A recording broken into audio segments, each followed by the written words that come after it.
Drugs का नशा, jail की सलाखें, अनगिनत इल्जामात, और फिर भी लोग मुझे बाबा कहते हैं। ये लोगों की दुआ है, उनका प्यार है और मेरा लक।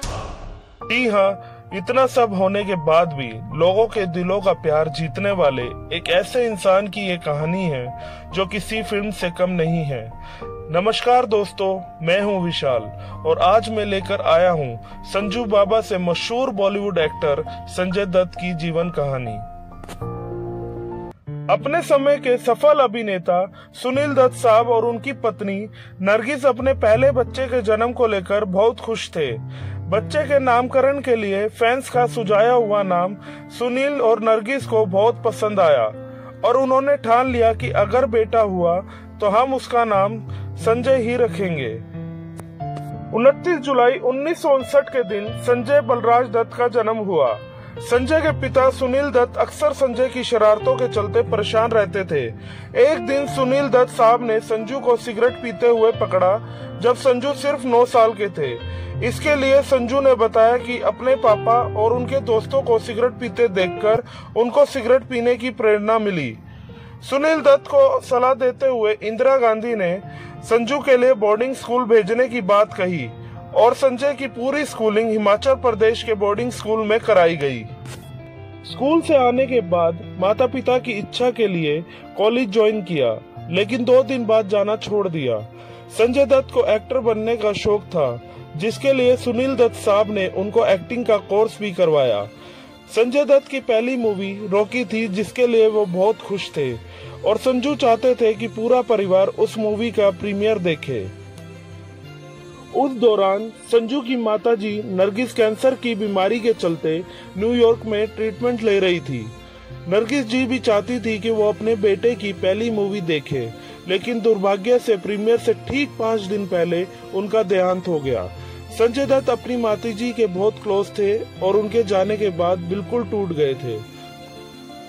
संजय ने यहीं से नशा करने शुरू कर दिए थे और उनकी नशे की लत ड्रग्स तक पहुंच चुकी थी और इसी वजह से संजू की प्रेमिका टीना मुनीम भी संजय से किनारा करने लग गई थी।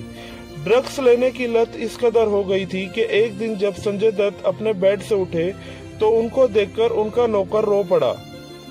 जब संजू ने वजह पूछी तो नौकर ने जवाब दिया, साहब आपने अपनी क्या हालत बना ली, आप आज पूरे 2 दिन बाद उठे हो। ये देखकर संजय दत्त ने हिम्मत करके अपने पिता से बात की और कहा कि उनको नशा मुक्ति केंद्र में भेज दें। सुनील दत्त साहब ने संजू को न्यूयॉर्क के रिहैबिलिटेशन सेंटर में भर्ती करा दिया। संजय दत्त ने एक इंटरव्यू में बताया कि उस दौरान ऐसा कोई नशा मैंने नहीं छोड़ा जो बचा हो। नशा मुक्ति केंद्र में उनके अंदर बहुत सुधार आया और वो बताते हैं कि कई बार मेरे दिमाग में आता था कि थोड़ा नशा कर लेता हूँ, क्या फर्क पड़ता है, लेकिन मैंने अपने मन में ठान लिया था कि पीछे मुड़कर नहीं देखना। न्यूयॉर्क में उनकी मुलाकात एक बिजनेसमैन से हुई और यहीं से उनकी इच्छा हुई कि वो यहीं रहकर बिजनेस करें। जब संजू ने अपने पिता के आगे ये इच्छा रखी तो पिता ने सलाह दी कि बेटा इंडिया आकर फिर से एक बार एक्टिंग में ही ट्राई करो। पिता के कहने पे वो इंडिया वापस आए और अपनी फिटनेस पे ध्यान दिया। उस समय उनकी पहली हिट फिल्म जान की बाजी रही और इसके बाद भी लगातार 8 हिट फिल्में संजू ने दी। वो समय बॉलीवुड हिस्ट्री में संजय युग के नाम से भी जाना जाता है। 1987 में अपनी को स्टार रही ऋचा शर्मा से संजू ने शादी कर ली, जिनसे उनकी एक बेटी त्रिशला भी हुई, जो जन्म से ही न्यूयॉर्क में पली बड़ी और अब भी न्यूयॉर्क में ही रहती है। 1996 में ब्रेन ट्यूमर की वजह से ऋचा का देहांत हो गया और 1993 में मुंबई में हुए बॉम्ब ब्लास्ट के बाद खुलासा हुआ कि संजय दत्त का अंडरवर्ल्ड के साथ कनेक्शन था और उन पर बॉम्ब ब्लास्ट करवाने और गैर तरीके से हथियार रखने का आरोप लगा। इस पर संजय दत्त ने हथियार खरीदने और रखने की बात पर सहमति देते हुए ये कहा कि अपने परिवार की सेफ्टी के लिए मैंने हथियार रखे, जबकि बॉम्ब ब्लास्ट में मेरा कोई भी हाथ नहीं है। मुझे तो ये भी नहीं पता था कि हथियार रखना एक अपराध है। 1993 में संजू को गिरफ्तार कर लिया गया और 1 महीने बाद वो बेल पे छूटकर वापस आ गए। उसी दौरान उनकी मूवी खलनायक रिलीज हुई, जो सुपर हिट रही 1994 में बेल कैंसिल होकर संजय दत्त को फिर से गिरफ्त में ले लिया गया। इस बीच उनकी दोस्त रिया उनके संपर्क में रही, जो अक्सर जेल में भी उनसे मिलने जाया करती थी। 1998 में जेल से निकलने के बाद संजू ने दूसरी शादी रिया फिलाई से की, लेकिन एक्स्ट्रा मैरिटल अफेयर से चलते टिक नहीं पाई और 2005 में दोनों ने आपसी सहमति से डिवोर्स ले लिया। 2003 में मुन्ना भाई एमबीबीएस मूवी ने संजय दत्त की खलनायक वाली इमेज को पूरी तरह बदल दिया और इसके लिए उन्हें बेस्ट कॉमेडियन एक्टर का दूसरा फिल्म फेयर अवार्ड भी मिला। 2006 में संजय दत्त को टाडा एक्ट के तहत नॉट गिल्टी पाया और उनके ऊपर अहम आरोपों को हटा दिया गया, लेकिन आर्म्स एक्ट के तहत हथियार रखने के जुर्म में उनको 6 साल की सजा सुनाई गई। 2007 में पूना की जेल में उनको कैद कर लिया गया। कुछ ही दिनों पे वो बेल पर वापस आ गए।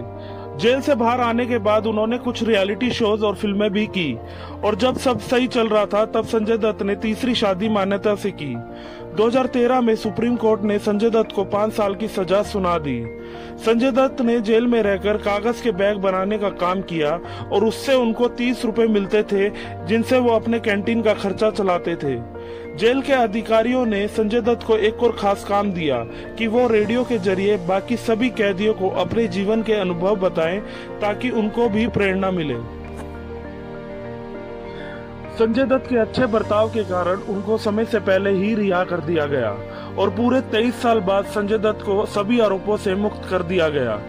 जेल से बाहर निकलते ही संजय दत्त ने जेल की सीढ़ियों को चूमते हुए तिरंगे झंडे को सलाम किया।